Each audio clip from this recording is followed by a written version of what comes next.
It's a conglomerance of technology, health, a lot of this. And you've been part of this for so many years. What do you see as the macro trends that are driving in the whole healthcare and then health tech around all that is happening today? Sure. So let me rewind back to the 1960s, and I'll just take 2-3 minutes to summarize, last almost 70, 80 years. 1960s, the general practitioner was the center of healthcare. People used to go to this doctor. He knew everybody in your family, and people trusted this guy. What started changing in the 70s and 80s is as science and technology advanced. CT scan came up in the early 70s, and by 80s, MRI technology came in.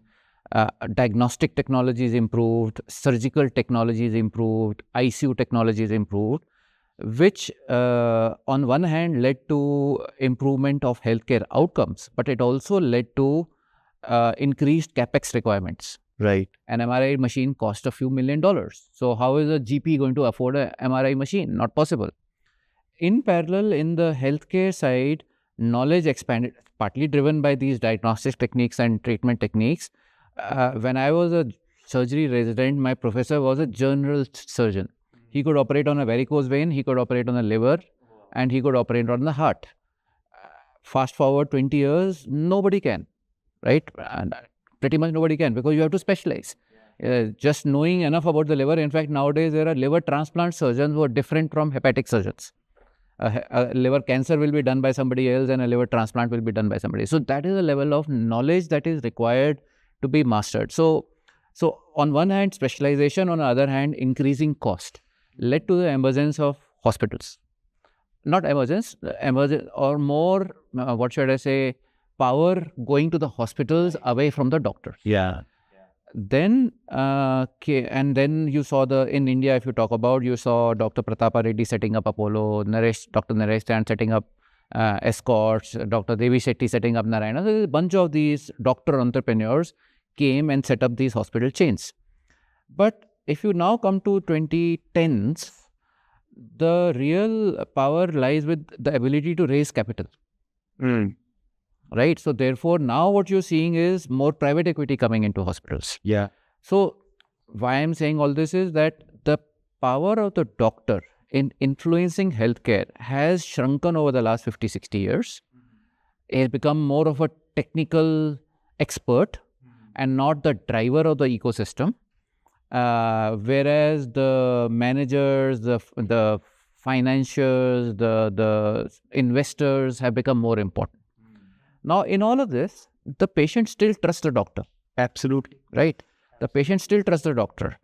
Despite whatever criticism may happen, finally, if the doctor says, don't do this, no matter what the CEO of the hospital may say, no matter what the pharma company may say, no matter what the medtech device company may say, a family will trust the doctor. Right? So, I think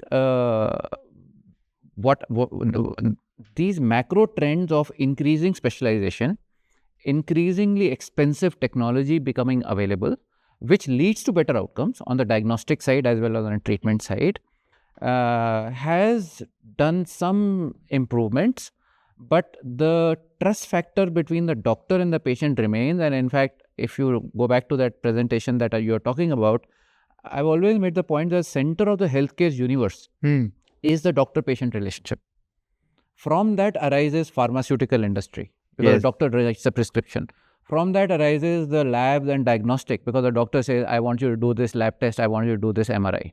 From that arises the need for a hospital, because the doctor says, oh, you need to have an appendix surgery, you need to get admitted for a hospital.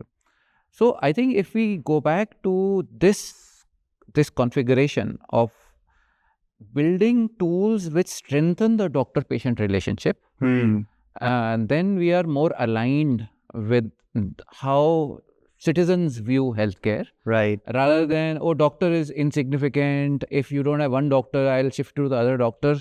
People have tried it. I don't think it works. Yeah. I don't think citizens find it. I'm calling them citizens, not patients, because not everybody is a patient, but people don't find it very fruitful. It's not like a restaurant that you Right. don't like one food, you go to another one. Yeah. A doctor-patient relationship remains almost a lifelong Absolutely. thing. You are literally handing your life to the doctor. That, sir, please go fix my heart. Right. What more?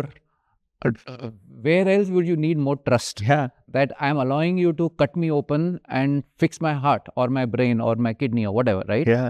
So that that need for trust is not going to go away. So the technology companies have to learn how to build on that trust rather than how to minimize or make fun of that trust. Right. It's not going to go away. Yeah. Yeah.